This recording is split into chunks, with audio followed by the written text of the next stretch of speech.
તાપી જિલ્લાના વ્યારા ખાતે રાજ્યના આદિજાતિ પ્રધાન કુબેર ડિંડોરની હાજરીમાં આવતીકાલે યોજાનાર જનજાતિ ગૌરવ દિવસની ઉજવણી અંતર્ગત પત્રકાર પરિષદ યોજી માહિતી આપવામાં આવી। ગૌરવ દિવસની ઉજવણીને લઈ અંબાજીથી ઉમરગામ સુધી કાર્યક્રમ યોજાશે। મુખ્યમંત્રી દ્વારા 15 નવેમ્બરના રોજ જનજાતિ ગૌરવ દિવસની ઉજવણી થકી અલગ અલગ કાર્યક્રમ ખુલ્લા મૂકવામાં આવશે, જેમાં પ્રધાનમંત્રી પણ ઓનલાઈન જોડાશે। જે કાર્યક્રમની માહિતીને લઈ આદિજાતિ મંત્રી કુબેર ડિંડોર દ્વારા વ્યારાના સર્કિટ હાઉસ ખાતે પત્રકાર પરિષદ યોજી માહિતી આપવામાં આવી હતી।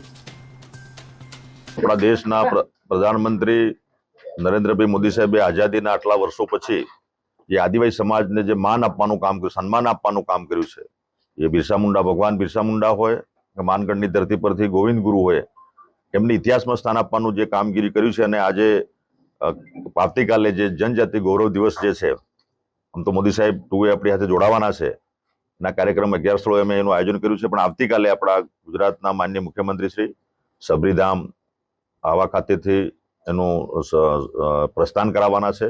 અને આ યાત્રા આવતીકાલથી શરૂ થઈને 27 દિવસ સુધીનો જે પરિક્રમા છે, જે ઉમરગામથી અંબાજી સુધીના મધ્ય ઝોનથી લઈને છેક અંબાજી સુધી યાત્રા જ્યારે ચાલશે, અને એમાં અમારા પરિવાર ક્ષેત્રના કાર્યકર્તાઓ, અમારા સંગઠનના કાર્યકર્તાઓ, અમારા આદિવાસી મોરચો, સરકાર અને બધા જ સમાજના આગેવાનો સાથે મળીને આ યાત્રામાં જોડાશે। અને વિશેષ યાત્રામાં જે આપણા આદિવાસી જે કલ્ચર છે, અમારી જે સંસ્કૃતિ છે, અમારી જે વિરાસત છે, અમારું જે ક્રાફ્ટ હેન્ડીક્રાફ્ટ જે છે, એનું પણ અહીંયા પ્રદર્શન થશે। અને ઉત્સવ જે છે એમાં અમારી જે કલા છે, ભાતીગળ જે સંસ્કૃતિ છે, એનું પણ 2 દિવસનો જે કાર્યક્રમ 4 જગ્યાએ જે સ્પોટ પર આપ્યો છે, તેમાં આ સાંસ્કૃતિક ઉત્સવના રૂપમાં પણ એની ઉજવણી થશે। અને આ કાર્યક્રમમાં તમામ સમાજના લોકો, વડીલો, માતા બહેનો, આપણા યુવાનો, સંતો, મહંતોના આશીર્વાદ છે, બધા સાથે મળીને આપણે આજે જનજાતિ ગૌરવ દિવસની ઉજવણી કરીએ અને આ વિરાસત અને વિકાસના રૂપમાં આપણે એને આગળ ધપાવીએ, એવી મારી તમને બધાને શુભેચ્છા, બધાને ધન્યવાદ।